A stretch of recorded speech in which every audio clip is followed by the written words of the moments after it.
মিডিয়ার ভাইরা প্লিজ, এটা খুবই ক্রুশিয়াল, খুবই ইম্পর্টেন্ট, এটা প্রচার করতে হবে। কারণ এটা হাজার হাজার মানুষ ইনশাআল্লাহ আল্লাহ চাহে তো এটার বদলতে হয়তো আল্লাহ তাআলা তার জীবনটা রক্ষা করবে। হার্ট অ্যাটাক যদি কারো হয় কিভাবে বুঝবেন? দেখেন, বুকের মাঝখানে চাপ আসবে, মাঝখানটাতে। অনেকে মনে করেন বুকের বাম পাশে মনে হয় চাপ, না, বুকের মাঝখানে ব্যথা বা চাপ, এমন চাপ যদি 20 কেজি ওজনের একটা পাথর আপনার বুকে চাপা দিই তাহলে কেমন ওজন লাগবে? ভারী লাগবে না? মনে হয় একটা ভারী কিছু চাপ দিচ্ছে, এরকম চাপ অনুভব হবে। সাথে এই চাপটা আপনার এই শোল্ডারে বাম হাতের দিকে ছড়িয়ে পড়বে, হাতটা মানে কক কক কক কক করতেছে।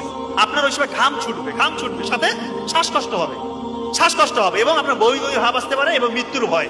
এই কয়েকটা ফিচার যদি আপনার থাকে, আপনি কাল বিলম্ব করবেন না। যদি হাসপাতাল পাশে থাকে অবশ্যই হাসপাতাল নেবেন, কিন্তু অনেকের এরকম হয় যে হাসপাতালে একটু দূরে আছে। এই জন্য ওই WHO এবং আমেরিকান হার্ট ফাউন্ডেশন তারা বলছে প্রি হসপিটাল ম্যানেজমেন্ট বাসায় করতে পারবেন। খুব ইম্পর্টেন্ট, অ্যাসপিরিন, একটা ট্যাবলেট অ্যাসপিরিন 300 mg চিবিয়ে খেতে হবে। অ্যাসপিরিন চিবিয়ে খেতে হবে, ইনশাআল্লাহ তার 50% মৃত্যুর ঝুঁকি কমে আসলো। নাইট্রোগ্লিসারিন একটা হচ্ছে স্প্রে পাওয়া যায়, নাইট্রোগ্লিসারিন মার্কেটে বিভিন্ন নামে আছে, ওইটা জিহ্বার নিচে 2 চাপ দিতে হবে। আর একটা হচ্ছে অ্যাটোরভাস্টাটিন গ্রুপের যে কোনো একটা ওষুধ 40 mg খাইতে হবে।